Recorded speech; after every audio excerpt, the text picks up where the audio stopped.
How y'all doing out there in YouTube land?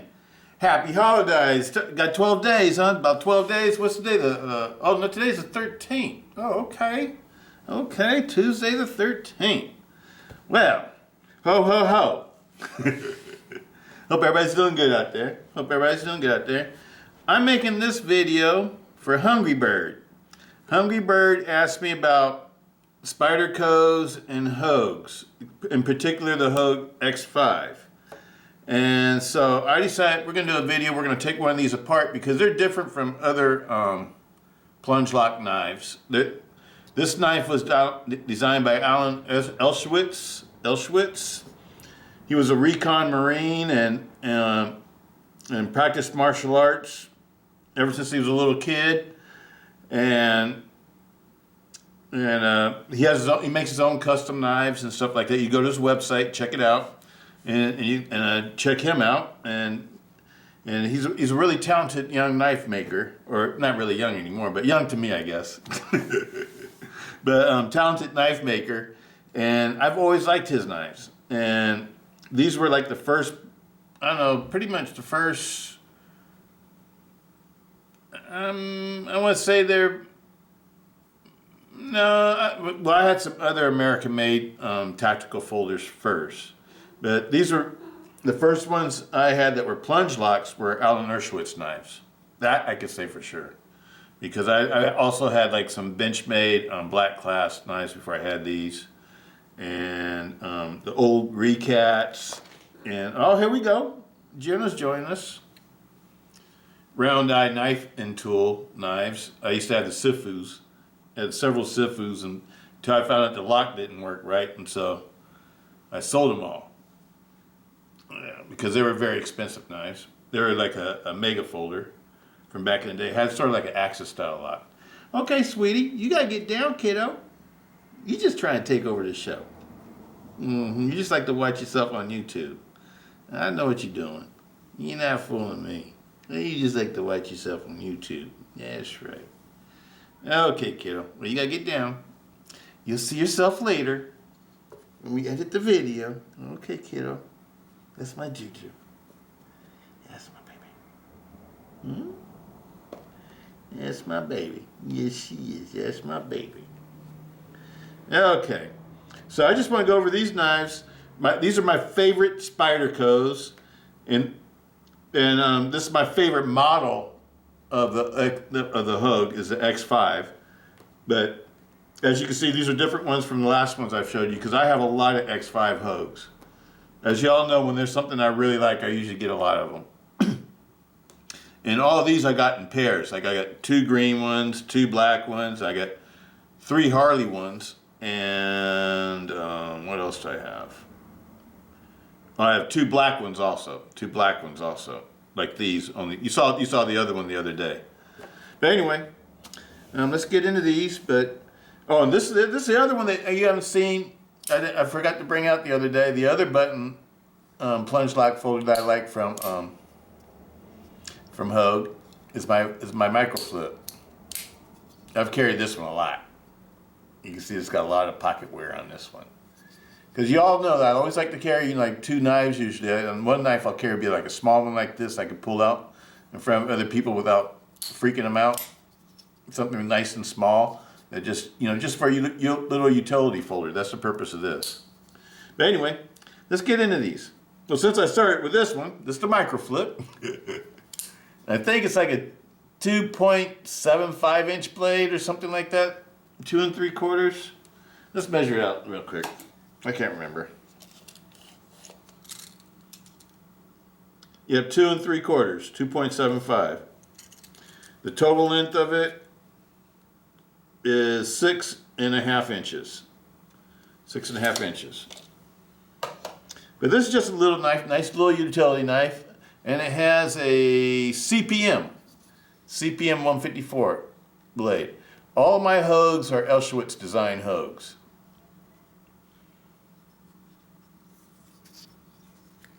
Why? Because y'all know that I like the tactical folders, and he specializes in tactical combat folders.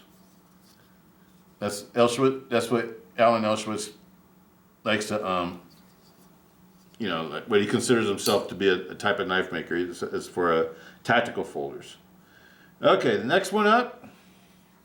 Well, y'all know these, the X5s.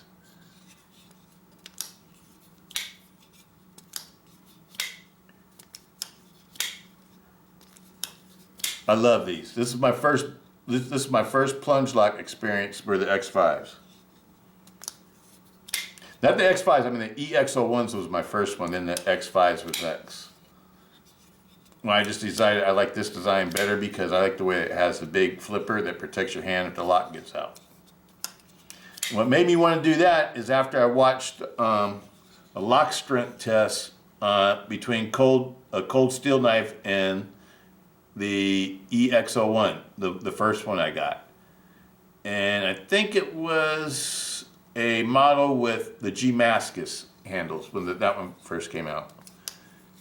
And it wasn't all that strong. It was like, I can't remember, it was like 200 pounds or 175 to 200 pounds or something like that before the Plunge-Lock gave out. And if you look at these types of Plunge-Locks, I would say, I'm trying to find one that's easy for you guys to see. But this is like pretty heavy duty Plunge-Lock. It's not like the knives that are made in China. This one's actually a very heavy duty looking Plunge-Lock. So it lets me know that the Plunge-Lock type knives aren't super strong. That's why you always hear me say I don't think they're super strong. Because I don't think that the Plunge-Locks that are made in Asia, in the Asian knives like the Kaisers and the Civivis and the what's the other one? CJRBs, but you know what I'm saying, Sin Cuts, all those. I don't think they're as strong as this one. And I saw this one fail. You guys can look at the video. Maybe I'll look for it myself and I'll post it with this video so you guys can see what I'm talking about. But this is, if they're not stronger, this lock looks pretty heavy duty. I'm gonna take apart one of these knives so you guys can see the internals of it. And it's very stout. It's a very stout knife. But anyway, let's get to taking apart. First, let's just go over these, which ones that I like about these. These are my favorite Spydercos that you guys haven't seen because these are knives I've had from previous years. These aren't from this year. That's the reason why I haven't been talking about them. I have previous videos on these knives from previous years. But I love the Spyderco compression lock when it has a flipper. And this is Spyderco Amalgam. I still carry this knife. This is one of my favorite knives. One of my all-time favorite knives. The Spyderco Amalgam. I like the way I can open and close it. You all know I like knives I can open and close with one hand. That's sort of like my new pet peeve. And if it's got a weaker lock type, I don't consider I expect a compression lock to be stronger than a liner lock, but I don't expect it to be a super strong lock because the materials that's made out of are pretty thin, not stout. So it makes me wonder in my mind how strong this lock actually is. I expect it to be stronger than a liner lock though. But what I do like about this knife is I can open and close it without having my hands in the way of the blade when I open and close it. And it has the big flipper and the big finger groove. So I feel perfectly safe with this. If this comes unlocked, it doesn't go nowhere. It can't fold in on your hand. It's impossible. So I think of this knife as being a very safe knife, and it's very lightweight too. It only weighs like about 4 ounces. This is a Sliverax. This is one of my favorite all-time knives too. Spyderco Sliverax. Both of these knives have, I think it's 30 SV. What you doing, sweetie? I got to get you off the table, kiddo. We're making a video. Making a video, sweetie. All right. I'll see you. You always want to play. You're so playful. That's my girl. That's my sweetie. I love you, sweetie. That's my girl. That's my baby. All right. But this is the Spyderco Sliverax. And it's S30V. I think both of these knives are S30V if I can remember right. Let me see. CPM S30V. Yep. And this is one of my favorite all-time knives to carry to work. This knife has a ton of pocket time with me. Okay, Carol, you just trying to take over the. Okay, I'm on to you. I'm on to you. But this one's super fidgety too. Now this one has a weaker detent. It doesn't have a whole lot of detent. But once you get used to that, it doesn't bother. It didn't bother me because I carried this knife a lot. A lot. I carried this one actually more than I carried this one. Next one up, I can't remember the name. I can never remember. I always forget the name of this one. Spyderco.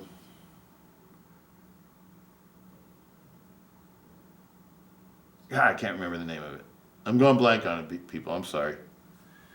But this is the other one I got. I didn't carry. Why didn't I carry it? Well, number one, I had to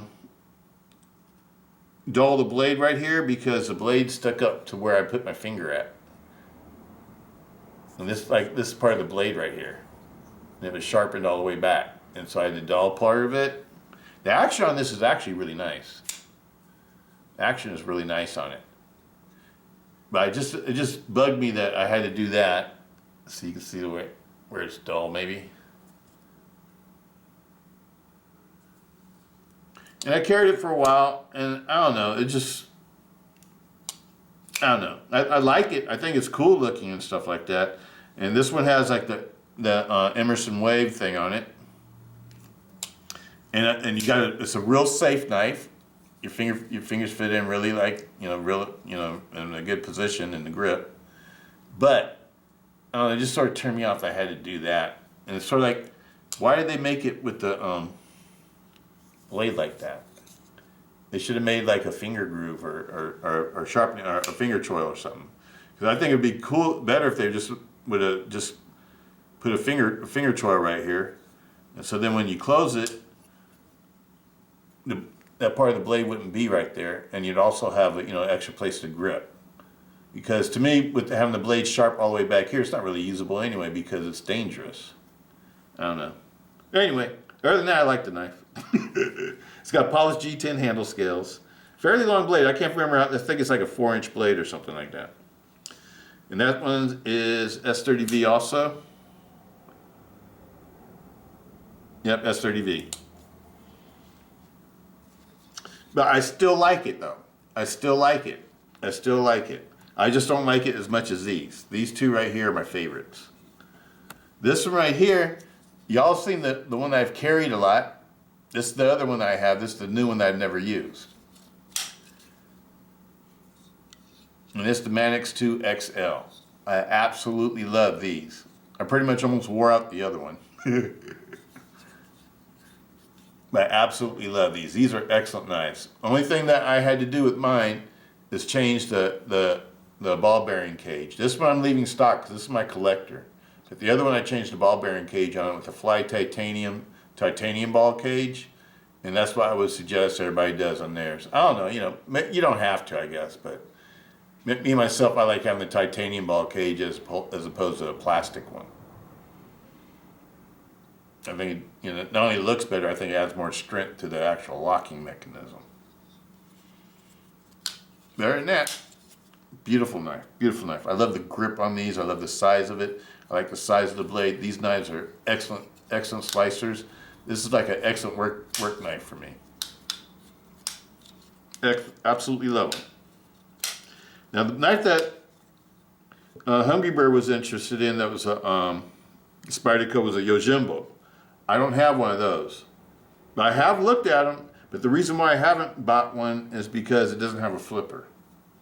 It has a compression lock like I like, but it doesn't have the flipper.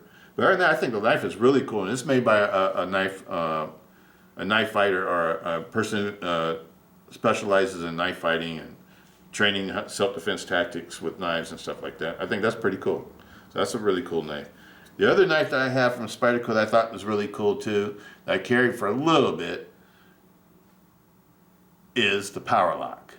I don't know if y'all have ever seen a Power-Lock, Spyderco Power-Lock knife. These are made to compete with the Cold Steel Triad Lock. It's a backlock knife that's made by Spyderco that's super strong. And it has competed against the Cold Steel knives, and it held a lot of weight, but I think it was like 300 and something, almost 400 pounds or something like that before the lock started getting messed up and gave out. But that's a lot of weight too, though. That's a lot of weight too.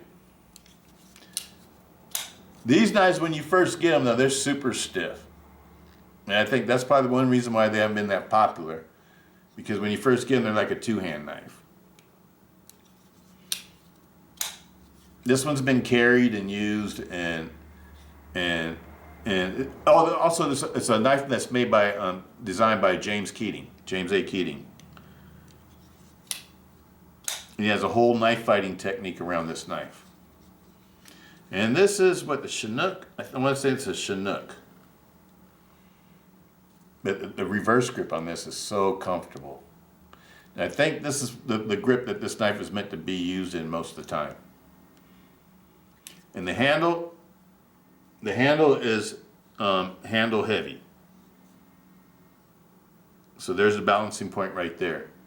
Instead of being up here where the finger groove is, it's real handle heavy. This one's also made in Seiki, Japan, as opposed to being made in Taichung, Taiwan, or Golden, Colorado. It's a Seiki, Japan knife.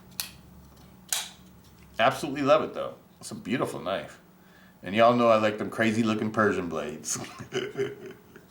That's what attracted me to this one. They also had another model that was bigger than this. I forget what that one was called. That was like it looked like just like a big giant Spyderco knife. I like this one because of the shape of the blade. And it's a better size than one at EDC. The other one was a heavier knife. Because lots of times, you know, when you make locks that are strong as, and you want to be as strong as like a cold steel knife, or cold steel triad, Andrew Demko triad knife, it's hard to make a knife that is as strong as one of those without making it real heavy. That's one thing that's really cool about the triad. You can make a fairly lightweight knife, you know, and with a super strong lock. The knife doesn't have to be super heavy for it to have a lot of lock strength.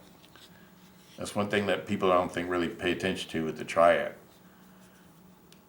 Because even access locks, you have to have a strong stainless steel frame. Otherwise, it's not going to be that great. You have to have a strong stainless steel frame, and everything has to be right on the blade tang where the access lock bar meets. But this is a really cool knife too. All right, people. But that's these. You want to leave them open? Let's leave them open.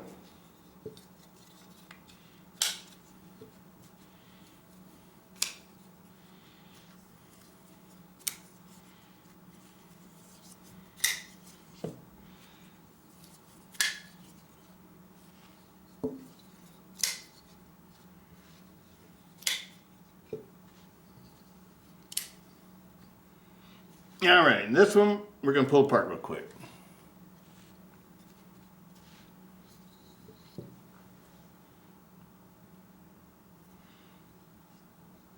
Now on these, this side doesn't move. It's the other side that moves, the non-button side.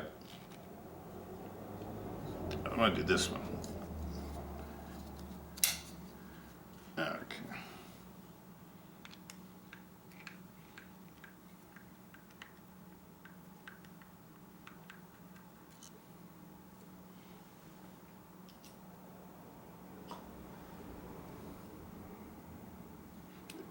T10 for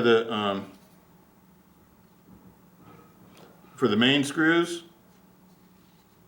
T8s for the others. For the body screws.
So the screw's not coming out. Hold on.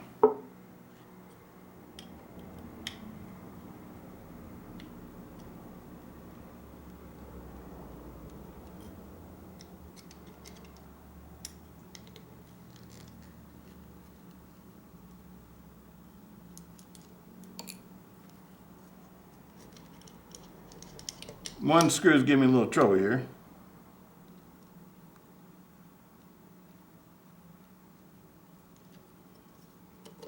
There we go.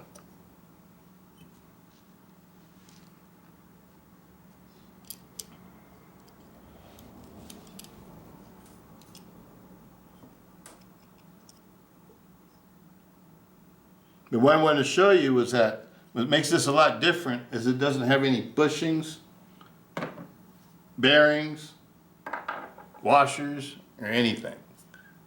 The actual part of the bearing is the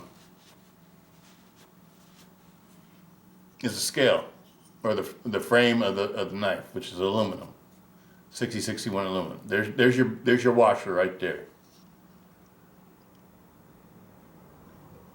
See how that's made?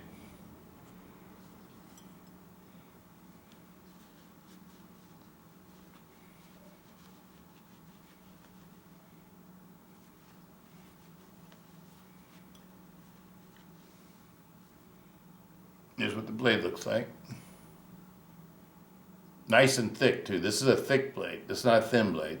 I can't remember exactly how thick these are, but we can find out. We can find out real quick. I probably won't put it back, have enough time to put it back together, people. I'm watching my time on my clock. It's starting to get low. I'll try to make it, but I don't know if I will be able to make it. The main thing I wanted to show you was the inside of this one.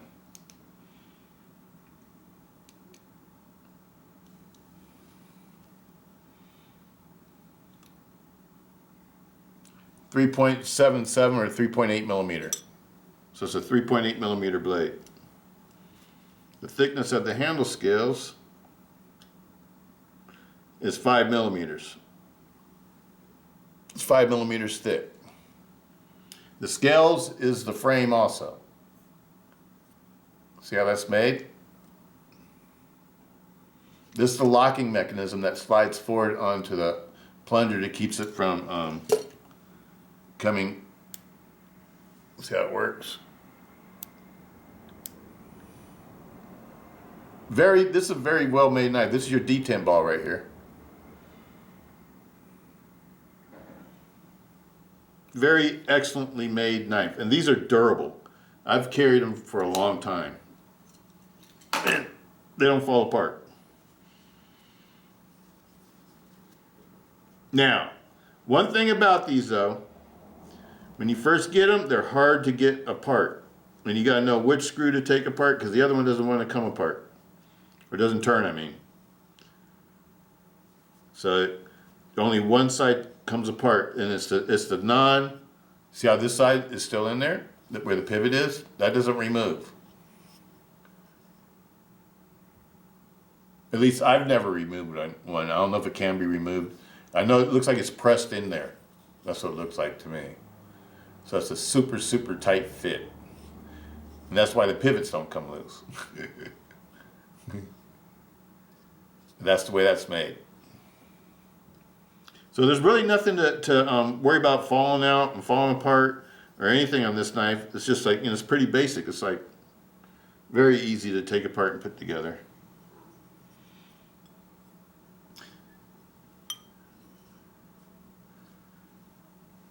Get some grease.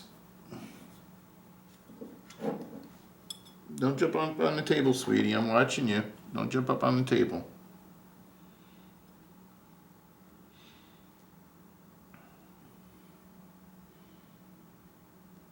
I always like to put grease inside the plunger, and so it just holds the plunger spring and everything all together. Just makes it easier to assemble too. It's been a while since I've done one of these, people, so don't expect me to be super fast at doing it.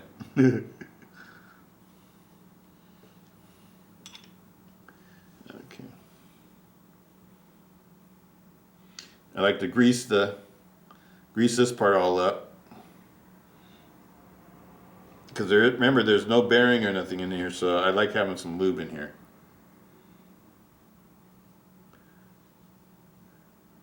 And once you do that, these things will operate very nicely. Don't forget a little dab of oil too. As you guys have seen my other ones.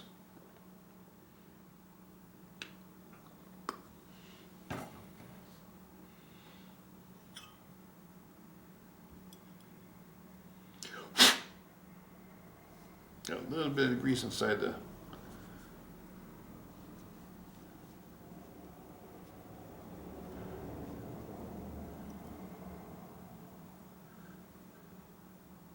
Okay.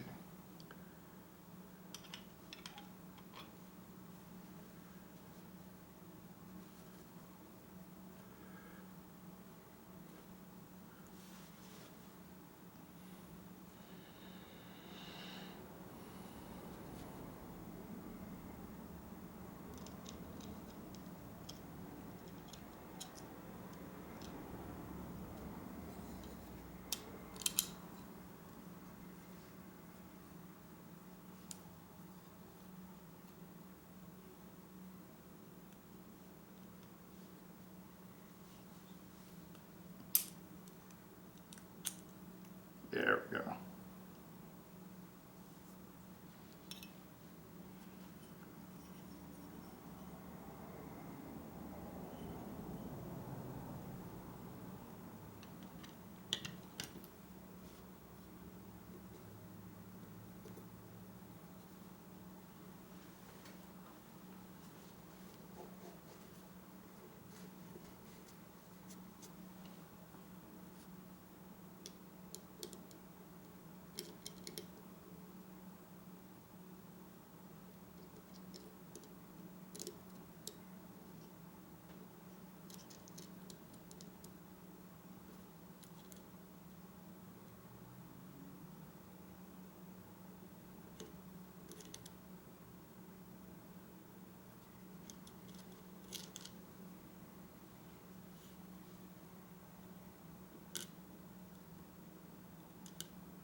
Tighten it all the way down.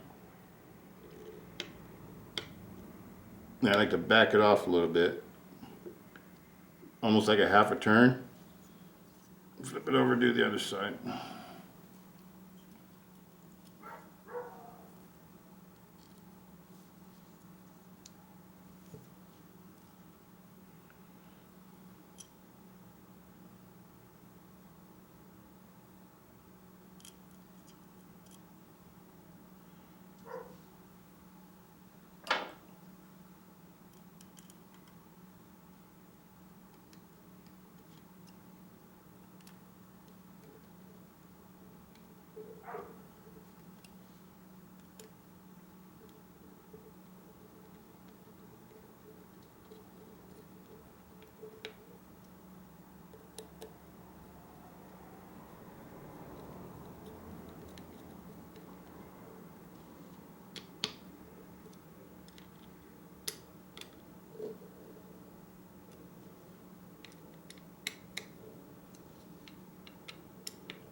A little bit loose.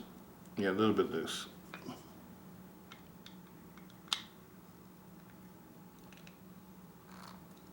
Oops, wrong side. See, that one doesn't turn. There go the other side that turns.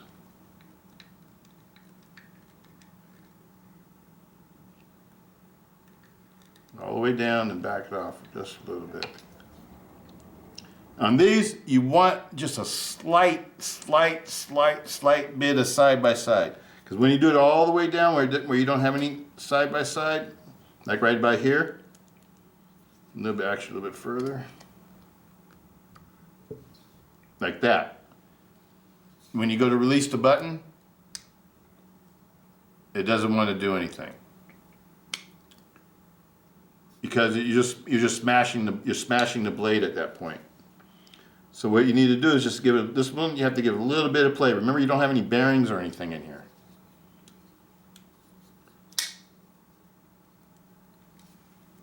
Just a slight bit side to side. There is no up and down. Just a slight bit side to side because that has to do with me the way I tighten it. You just want to leave a little slight bit of side to side in this one. When you do that, that's the way I like mine to operate. Now you can tighten it up a little bit more.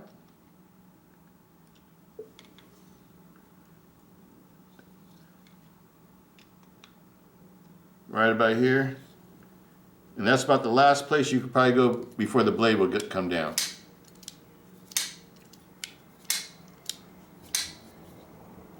And that's pretty tight right there.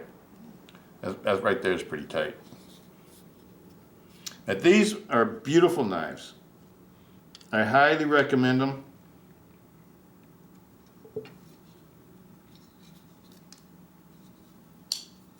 That's the point where it's too tight.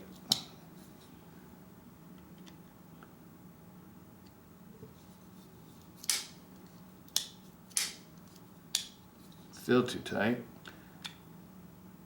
Right there, I bet. Okay, there we go.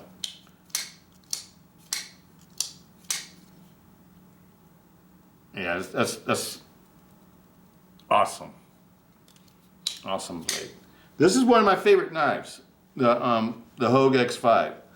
When it comes to, like, you know, a Plunge-Lock that I would consider a real self-defense folder, I would consider the Alan Elshowitz designed Model X5s to be considered to be a real self-defense folder.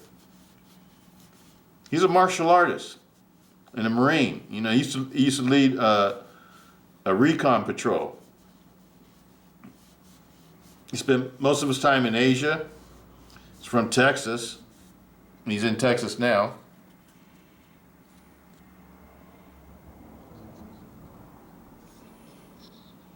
And he's practiced several different martial arts.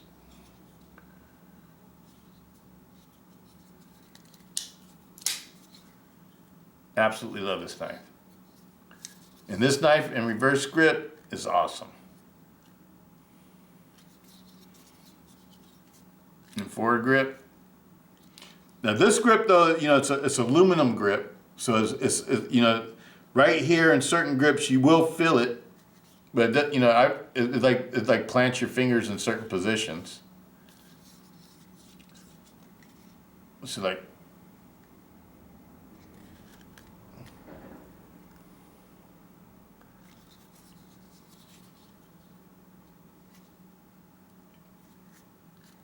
But you have a good solid grip. This knife feels like it's not going to come out your hand. And he said that he's applied, you know, like what he learned in the Marines and everything else to his knife making, to his tactical knives.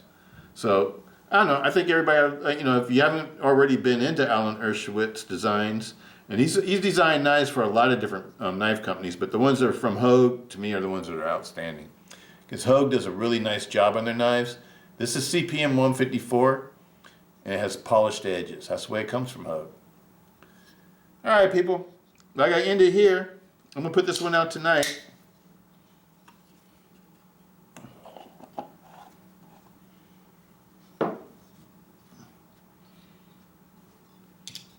These are some of my favorite Hogues and my favorite Spydercos.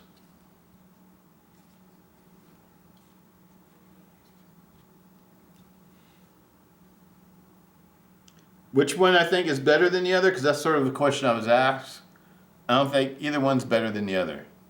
I think they're both awesome knives and coming from awesome knife companies and designed by awesome knife designers and knife makers.